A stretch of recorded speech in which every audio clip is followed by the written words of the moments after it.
Hey guys, welcome back to this channel. In this video I'm gonna show you how to add a song on your Facebook profile.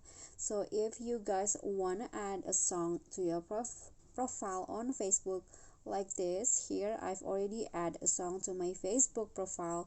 So what you guys can do is go to your Facebook profile and then scroll down until you find music. So this one's right here, just click on the music. And here, if you want to add a new song, just click on the plus icon, and then here you can browse your favorite songs. In here you can just click on search music or artist, type in your keyword, and after that click on the song. For example, I want to add this one. Just click on a song until it's checked like this, and then you can just go back, and here is the song that I recently add.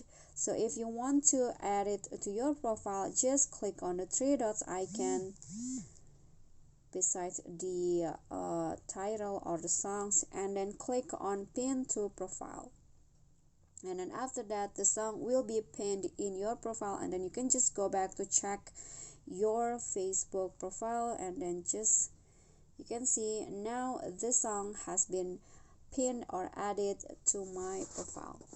Okay guys, so that's all from me. I hope this video will be helpful to you. Thank you guys so much for watching. If you got any question, feel free to drop them in a comment, and if you think this video is helpful, please don't forget to click like and subscribe to our channel. See you at the next tutorial. Bye.